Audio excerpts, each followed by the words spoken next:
I hope you guys are doing well, enjoying your quarantine, and staying healthy, maintaining that social distancing that they keep talking about on the radio. And if you're not, then I can cheer you up. At least it's not your birthday. Right? Because it is my birthday, and I can't interact with anyone. I cannot leave the house. I will not have cake, but at least I have you guys. And I'm going to do my best to entertain you so that you're a little bit more happy than me. Now, let's watch the world's best unboxing video.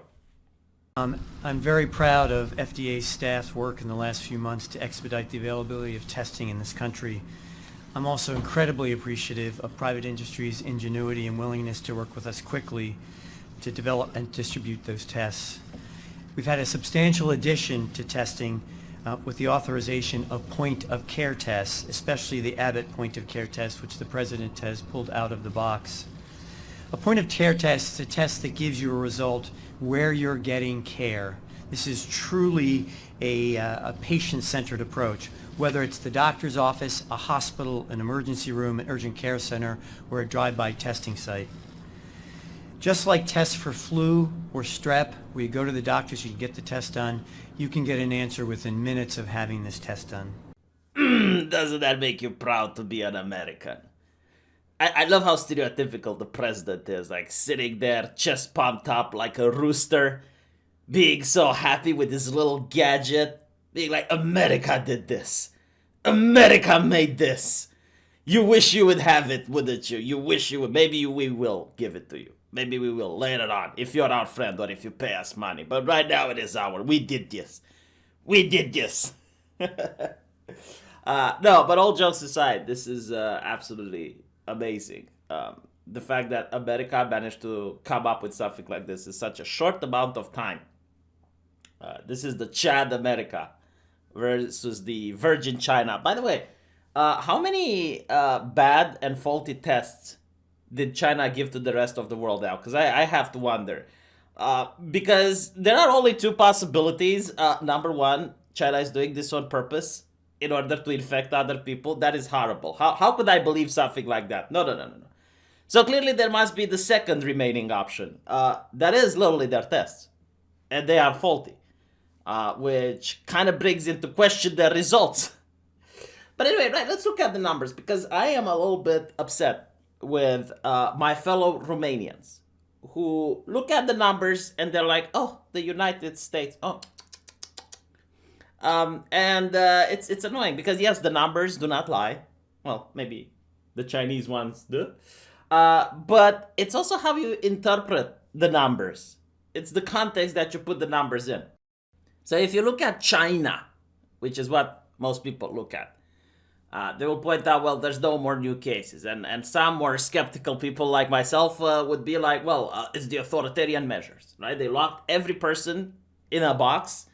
And if everyone is locked in a box, then they can't spread it. So that's how they fixed it. And I'm like, okay, but I have a different question now. And it's something that most people don't even look at. Look at the number of total recovered. All right, now the recovered people have nothing to do with the quarantine. These are people that did get it and they went to a hospital and apparently they recovered. And if you compare it to other countries, like even places like Germany, and you notice that the total recovered are so small compared to the total number of cases, you would think that you have the second coming of Jesus, and the Chinese Communist Party, they kidnapped Jesus and they made him work in one of these Chinese hospitals. Because I am expecting that any day the Lazarus equivalent of a Chinese person is going to be resurrected. Like, maybe in the future we're going to see a new box on this table that says resurrected people, and China is going to be like, yes, today we had 10 resurrections. Today, 15 people that we thought to be dead were not really. So we're going to put a minus. But anyway, we're talking about America, right? We're not talking about China here. So you look at America, and a lot of people are like, oh my God, this is the number one in the world. Oh my God, 26,000 new cases. It's like, oh, I am so glad I do not live in America. I will tell you, I wish I lived in America. Even New York. No, seriously, I'm not even kidding. Like, I am not joking. Me, Mr. V, this is my birthday wish. I wish I was to be able to live in America. Like, the worst hotspot imaginable. Like New York. And why? Why is it? I'll tell you why. Because if you use your brain a little bit, it means that if they have 26,000 new cases in a day, right? It means they tested at least 26,000 people in a day. That's what it means. It means that they had at least 26,000 tests. A lot more they did. It's quite possible they tested double this amount. Because a lot of the tests are going to come back as negative. Like, there might be people showing symptoms, but they don't have it. So you do, or a person that is sick is going to come into contact with other people, and they're going to be tested, and they're going to be, oh, they don't have it. So you are going to have to see a massive number of tests that not in any other country this doesn't happen, right? So all of these countries, they definitely have more total cases than the table is showing, and it's not because of malice, except for China, or because the government is hiding it, except for China, but it's because they do not have the tests. Like, here's the thing.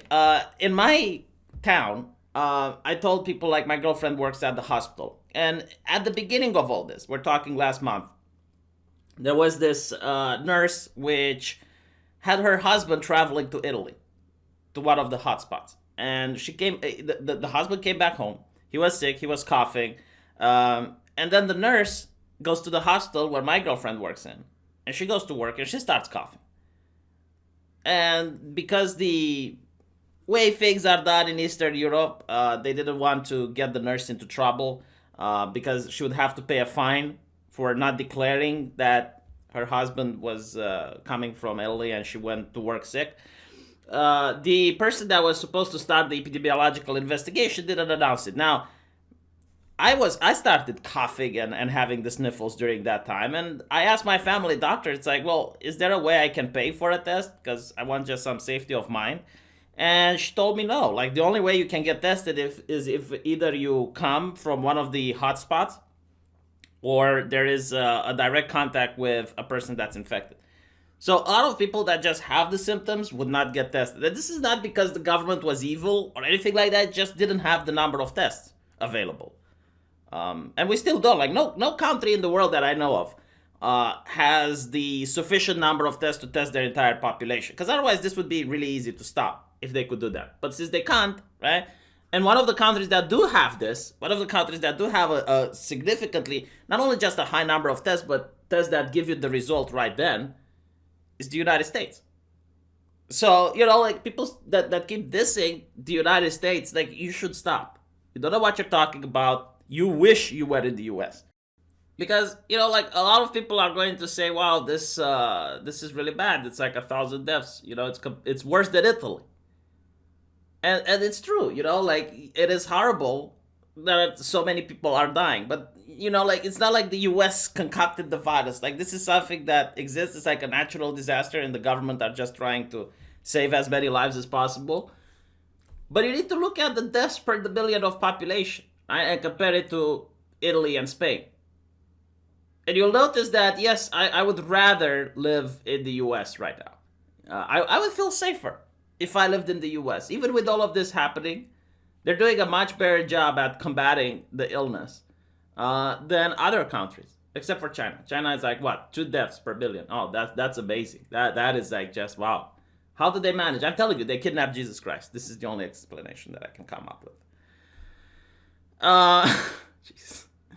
Yeah, so I hope I managed to offer a little bit of context to the numbers. And also take into account that the reason people recover slowly, I mean, you got like, what, 215 cases and only 8,000 people recovered, is because even if you're, like let's say you're showing the symptoms, right? So you're sick, and then you get well, you're just perfectly fine.